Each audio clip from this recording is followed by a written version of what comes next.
সবাইকে cook two বাইটে অনেক স্বাগত। আজ আমি আপনাদের সাথে শেয়ার করব একটি নিত্য প্রয়োজনীয় রেসিপি গুঁড়ো দুধ। এই গুঁড়ো দুধটি ছাড়া আমাদের সকালে চা থেকে শুরু করে যে কোনো ধরনের মিষ্টির আইটেম আমরা ভাবতেই পারি না। তাই কিভাবে স্বাস্থ্যসম্মতভাবে ঘরেতে এইরকম পারফেক্ট গুঁড়ো দুধ তৈরি করা যায়, চলুন সেই রেসিপিটি দেখে নেওয়া যাক। এর জন্য গ্যাসেতে আমি প্রথমে একটা কড়াই বসিয়ে দিয়েছি, তারপর দিয়ে দিচ্ছি 1 লিটার তরল দুধ। দুধটা অবশ্যই এখানে ফ্যাটযুক্ত নিতে হবে। এরপর এখানে গ্যাসের ফ্লেম মিডিয়ামে রেখে 7-8 মিনিটের জন্য খুব ভালোভাবে দুধটা নাড়াচাড়া না করে ফুটিয়ে নিতে হবে। 7-8 মিনিট পরে দেখেই বোঝা যাচ্ছে দুধটা খুব ভালোভাবে ফুটে গেছে।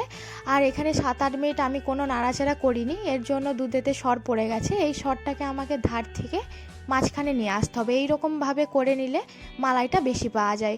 ভিডিওটি অবশ্যই শেষ অবধি দেখবেন। ভিডিওটি যদি ভালো লেগে থাকে লাইক, কমেন্ট, সাবস্ক্রাইব করে পাশে থাকবেন।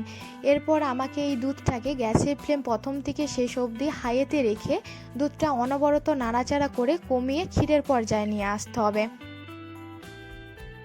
আমি কিন্তু 1 মিনিট 2 মিনিট ছাড়াই অনবরত নাড়াচাড়া করে দুধটাকে আমি কমিয়ে নিয়ে আসবো, কারণ গ্যাসের ফ্লেম এখানে হাইতে আছে। তাই নাড়াচাড়া না করলে দুধটা নিচে বসে যেতে পারে। তাই অনবরত নাড়াচাড়া করে দেখেই বোঝা যাচ্ছে দুধটা অনেকটা কমে আসে আর ছানা ছানা হয়ে আসছে। এখন আমাকে কিছুটা দুধটাকে কমিয়ে নিতে হবে। দেখুন দুধটা অনেকটা কমে গেছে, দেখেই বোঝা যাচ্ছে। আপনাদেরকে আমি দেখিয়ে দিচ্ছি, যখন দেখবেন দুধের মিশ্রণটা ঘন হয়ে এই পর্যায়ে চলে আসবে তখন বুঝে নিতে হবে মালাইটা তৈরি হয়ে গেছে। দেখুন মালাইয়ের কালার আর থিকনেসটা একদম পারফেক্ট আছে। এখন এই মালাইটা দিয়ে গুঁড়ো দুধের বাকি কাজটা করে নেব। এখানে আমি একটা বড় থালা নিয়ে নিয়েছি। যত বড় থালা নিতে পারবেন তত তাড়াতাড়ি মালাইটা শুকিয়ে যাবে। সব মালাইটাই আমি ওই থালাতে পাতলাভাবে ছড়িয়ে দিচ্ছি।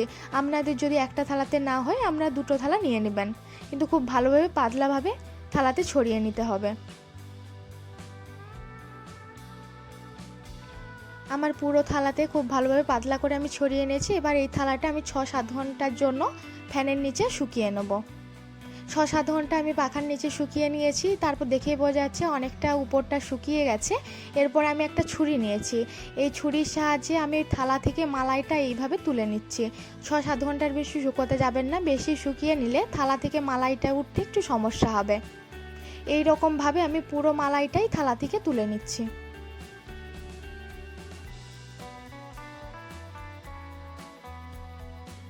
দেখুন দেখিয়ে দিচ্ছি, উপরটা অনেকটা শুকিয়েছে আর নিচের দিকটা এখনও ভিজে স্যাঁতসেঁতে আছে। ওই ভিজে স্যাঁতসেঁতে দিকটাই উপর দিকে রেখে ওই থালাতেই আবার সেইভাবেই মালাইটা পুরো থালাতে ছড়িয়ে নিতে হবে পাতলা করে।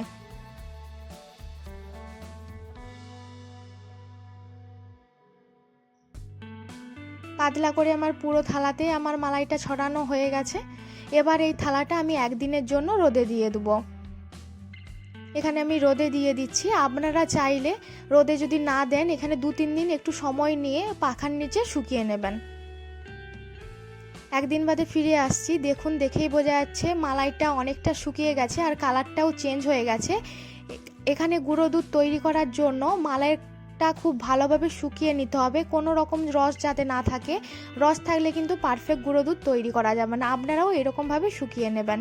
এরপর একটা ব্লেন্ডার জার নিয়েছি, তারপর পুরো মালাইটাই ব্লেন্ডার জারে ঢেলে দিচ্ছি। এরপর এখানে দিয়ে দিচ্ছি আমি 4 চামচের মতো চিনি। এখানে আমি 1 লিটার দুধের জন্য 100 গ্রাম চিনি ব্যবহার করেছি। চিনিটা কিন্তু এখানে বাদ দেওয়া যাবে না। গুঁড়ো দুধ আমরা সবাই জানি একটু মিষ্টি মিষ্টি হয়, তাই এখানে চিনিটা বাদ দিলে চলবে না। এরপর চিনি আর মালাইটা খুব ভালোভাবে গুঁড়ো করে নিয়েছি। এবার লাস্ট একটা স্টেপ করলেই আমাদের পারফেক্ট ঘরেতেই গুঁড়ো দুধ তৈরি হয়ে যাবে। তারপর আমি এখানে নিয়ে নিয়েছি একটা ছাঁকনিতে আমি গুঁড়ো দুধটা ঢেলে দিচ্ছি। গুঁড়ো দুধটা খুব ভালোভাবে ছেঁকে নিচ্ছি। এখানে কিন্তু অবশ্যই ছাঁকতে হবে। এরপর এখানে যে মোটা মোটা দানা ভাবটা রয়ে গেছে এটাকে আমি একটা পাত্রে আলাদা করে সরিয়ে রাখছি। এবার পুরো গুঁড়ো দুধটা আমি ছাঁকনির সাহায্যে খুব ভালোভাবে ছেঁকে নিচ্ছি।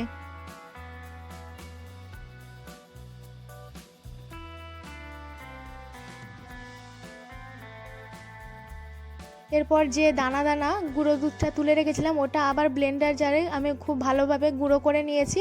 এবার সেম প্রসেসেই আমি একইভাবে গুঁড়ো দুধটাকে খুব ভালোভাবে আমি চেলে নেব। এই তো চেনে নিলেই আমাদের ঘরেতেই পারফেক্টভাবে গুঁড়ো দুধ তৈরি হয়ে গেল। আপনারা এই গুঁড়ো দুধটা কাঁচের বয়ামে 20 দিন অবধি সংগ্রহ করতে পারবেন। এর থেকে বেশি যদি রাখতে চান 2 মাস অবধি নর্মাল ফ্রিজে রেখে দিতে পারবেন। ভিডিওটি যদি ভালো লেগে থাকে অবশ্যই সাবস্ক্রাইব করে পাশে থাকবেন।